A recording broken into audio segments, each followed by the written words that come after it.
soal.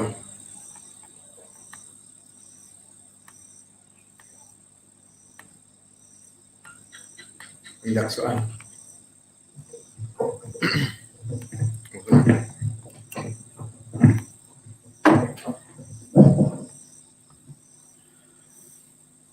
Soal jawab edisi 22 September 2021. Soal, Assalamualaikum Ustaz Said. Semoga Allah melancarkan pembangunan masjid dan pembangunan rumahnya. Amin. Dan menjaga Ustaz dari COVID-19. Ana dari Pekanbaru, izin mau bertanya. Soal yang pertama, apa hukum madi, wadi, dan mani? Apa perbedaan di antara ketiganya dan bagaimana cara membersihkan madi? Soal yang kedua, bagaimana cara membedakan antara anggota tubuh yang mudzakkar dan yang muannats? Soal yang ketiga, Assalamualaikum Ustaz Said. Afwan, ada soal sirah tentang dua sahabiah, Fatimah binti Abu Hubaish dan Hamnah binti Jahash. Apakah sahih Ustaz? Kebetulan ada saudara yang tidak pernah suci karena keluar darah terus, kadang deras, kadang tidak. Soal yang keempat, apakah tersebut jadinya mengikuti kebiasaan rutin saja yang dulunya saat dulu masih rutin haidnya? Jazakallahu khair Ustaz. Semoga Allah memudahkan Ustaz menjawab pertanyaan-pertanyaan di atas. Barakallahu fiik.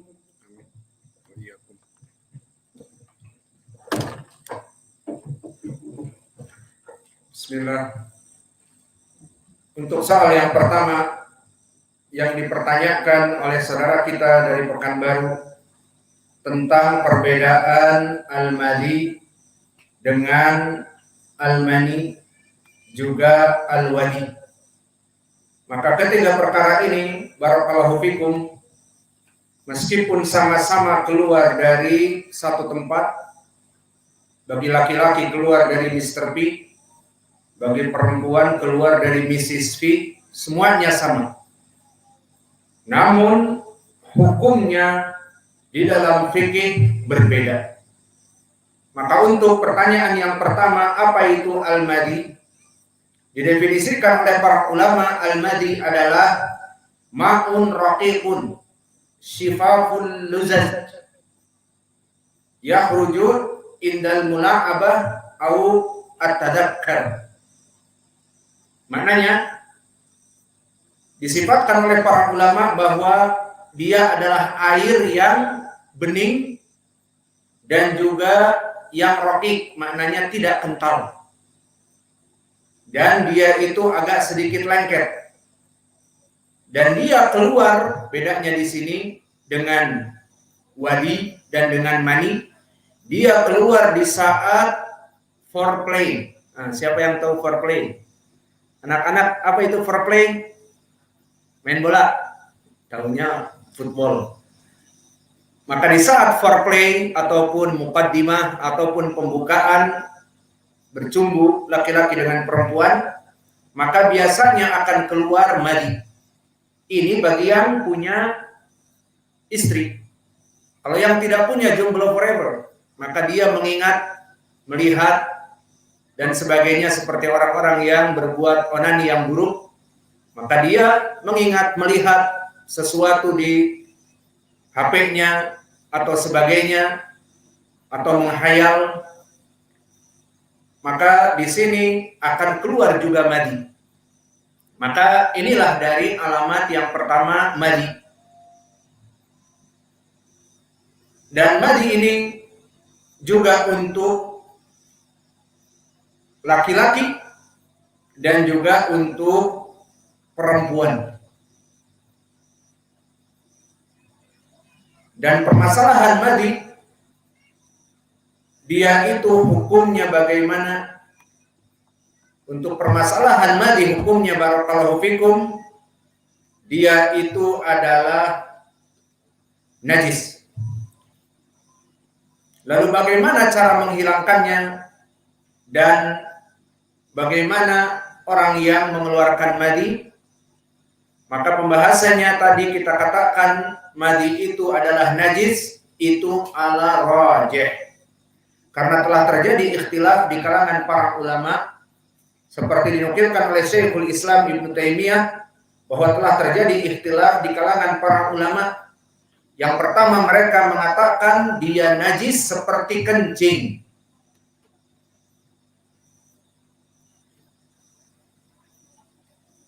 Maka inilah pendapat yang rajih dari permasalahan al-madhi. Dan adapun permasalahan al-madhi ini, hukumnya najis dan bagaimana cara mengangkatnya. Mengangkatnya seperti mengangkat air kencing.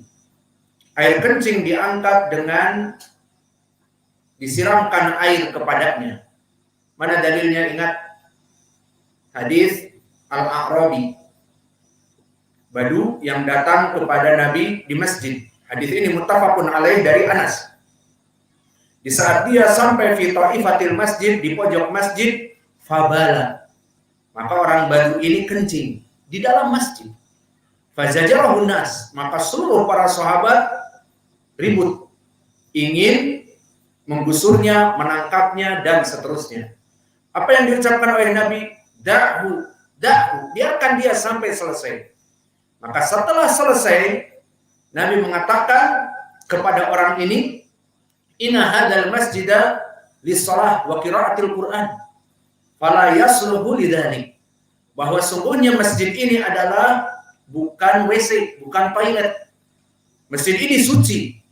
Hukumnya untuk orang yang sholat membaca Al-Quran, maka tidak pantas kencing di sini. Ini nasihat Nabi.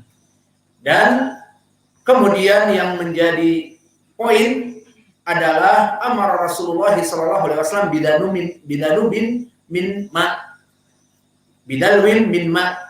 Kemudian Nabi memerintahkan seember air untuk disiramkan ke atasnya.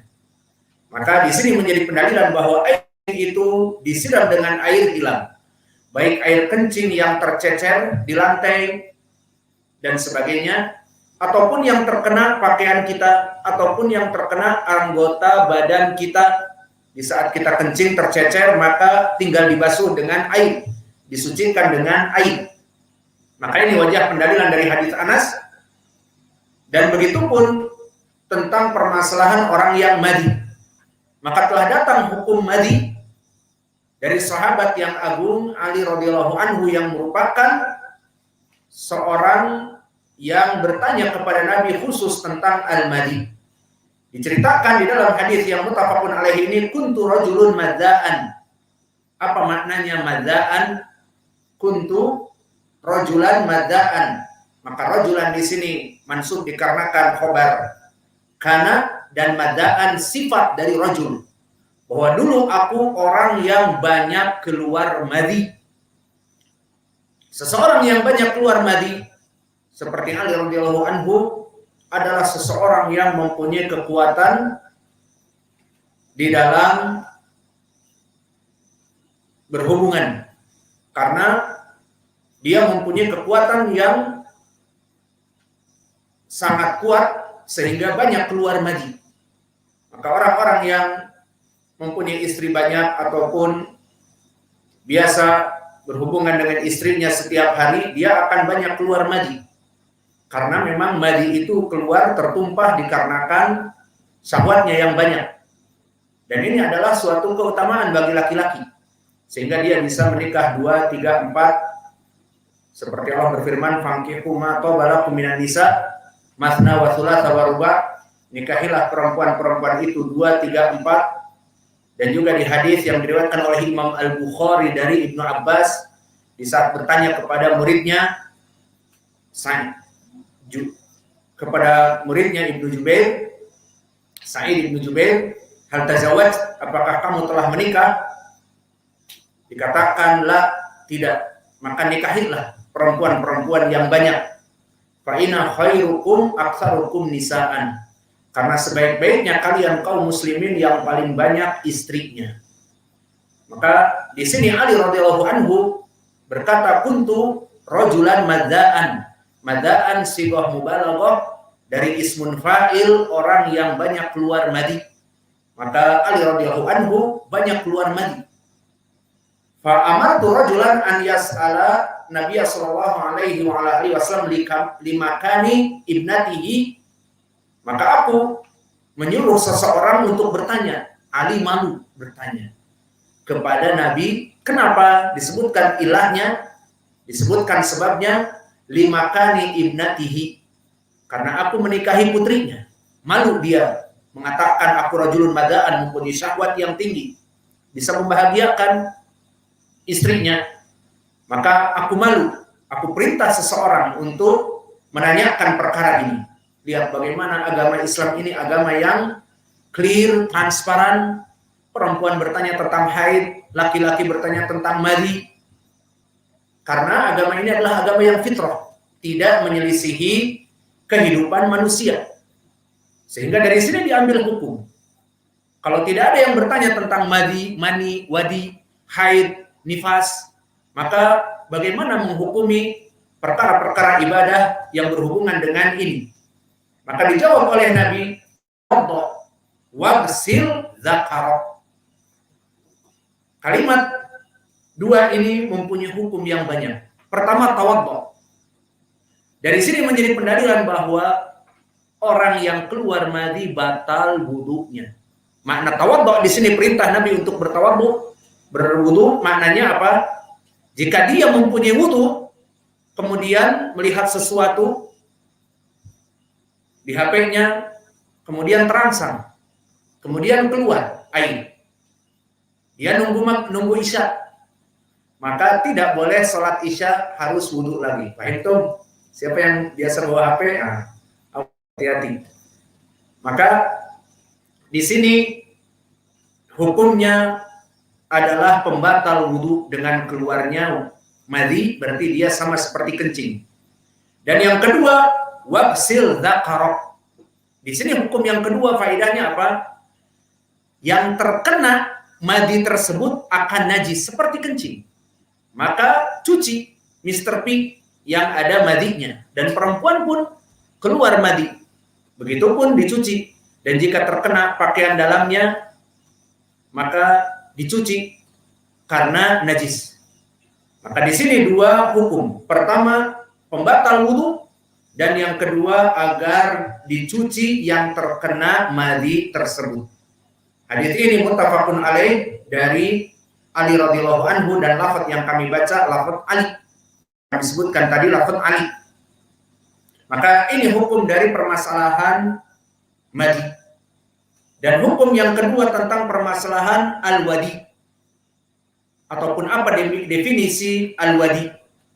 Al-wadi disebutkan oleh para ulama, Ibnu Qudamah dan yang lainnya, bahwa al-wadi dia adalah air yang warnanya itu putih, keluar kebanyakan setelah kencing.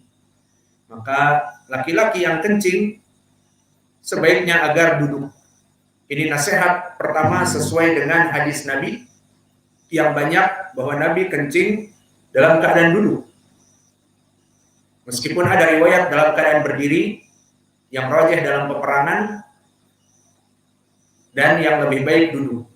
Dan dari segi kesehatan, kencing duduk itu mengeluarkan segala sesuatu mulai dari sumber ginjal akan bersih, yang dari ginjal akan lari kepada ureter, dan dari ureter saluran kemih kepada kandung kemih.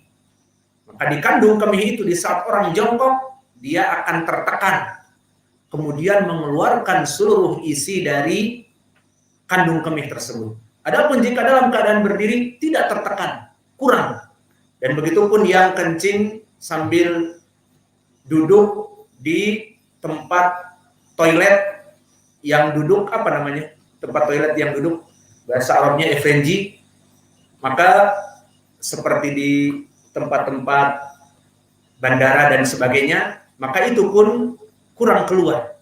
Lebih baik duduk seperti biasa, jongkok, maka ini mengeluarkan banyak air sehingga bisa bersih urin itu. Alhasil, wadi itu dia air yang datang setelah kencing selesai. Maka ditunggu sebentar akan keluar wadi. Dan wadi ini kadang keluar dan kadang tidak. Disebutkan oleh para ulama juga dari hasil research, kebanyakan wadi ini keluar di saat dia bekerja berat. Di saat dia bekerja berat, gotong royong, bawa pasir, ataupun olahraga yang berat, maka akan keluar wadi, kecapean intinya. Namun jika tidak, maka kebanyakan kencing biasa dalam keadaan normal, kadang-kadang keluar wadi, kadang-kadang tidak. Maka wadi ini disebutkan hukumnya oleh para ulama. Lalu hukumnya apa? Masuk kepada kaidah hukmuhu kahukmil baul. Hukumnya sama seperti kencing. Kenapa dihukumi seperti kencing? Li'annahu kharaja min makhrajil baul wa jara majrahu. Karena dia keluar di tempat kencing pertama dan yang kedua bersamaan dengan kencing, maka hukumnya hukum kencing, berarti najis. Maka banyak kasus dari saudara-saudara kita yang mana jika kencing terburu-buru, apalagi terlambat mau sholat, antri di WC seperti kebiasaan Mas Buker, maka kencing terutama pagi langsung berdiri. Setelah berdiri terasa di celana ada percikan. Iya apa tidak? Itulah wadi. Maka celananya najis. Kalau diperiksa itulah wadi. Maka dituntaskan. Dengan duduk dengan tenang, setelah kencing ditunggu sebentar akan keluar. Tapi kalau tidak capek tidak akan keluar. Ini hukumnya wadi dan definisinya telah kami sebutkan. Maka yang ketiga adalah permasalahan al-mani. Maka mani di sini pun sama-sama keluar dari Mr. P dan Mrs. P. Untuk laki-laki dan perempuan sama. Maka di dalam ayat Al-Quran di surat Al-Qiyamah disebutkan alam yakun nutfatan min maniyin yumna.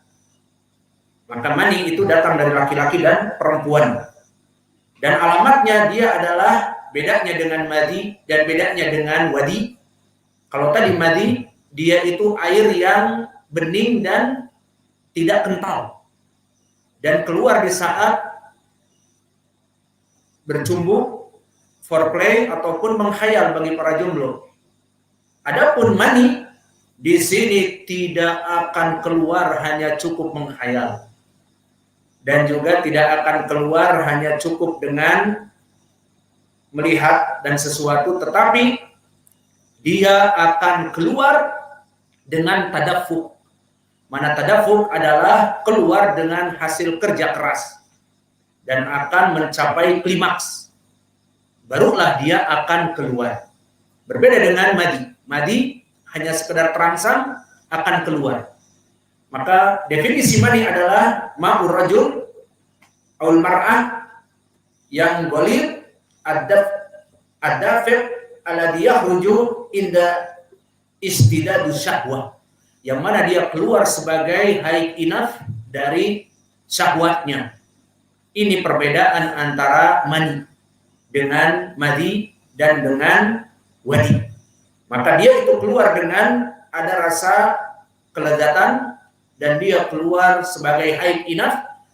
Ba'da dzalika futur. Ini bedanya. Setelah itu dia akan merasakan lelah. Berbeda dengan madi dan wadi biasa saja.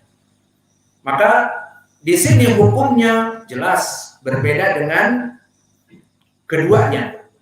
Pertama dari segi hukum, apakah dia itu najasah atau tidak, telah terjadi ikhtilaf di kalangan para ulama seperti disebutkan Syekhul Islam bahwa mani itu telah terjadi ikhtilaf di kalangan para ulama. Yang pertama disebutkan bahwa mani itu najis seperti kencing, maka wajib dia itu untuk dibersihkan dan pakaian yang terkena dan badan yang terkena harus dibersihkan. Ini pendapat Imam Malik, Malikiyah, dan Al-Auza'i, Sufyan Ats-Tsauri, dan yang lainnya. Dan yang kedua berpendapat juga sama, dia itu najis tetapi tidak begitu najis, dan ini pendapat Abu Hanifah. Dan yang ketiga pendapat yang mengatakan dia itu tidak najis. namun perkara yang menjijikkan, maka hukumnya bagi pendapat yang ketiga tidak najis tetapi menjijikkan, dibersihkan lebih baik, maka dia itu seperti hukumnya yang keluar dari ingus, lendir, ataupun yang keluar dari mulut, air liur yang bau misalnya, maka hukumnya sama, bukan najis tetapi dibersihkan lebih baik. Maka ini adalah pendapat yang masyhur dari Imam Asy-Syafi'i dan pendapat dari Imam Ahmad, dan ini yang rajih bagi pembicara dan dirajihkan juga oleh Syekhul Islam Ibnu Taimiyah. Maka mani itu hukumnya tidak najis. Mana pendalilan mani itu tidak najis? Datang dari berbagai adillah.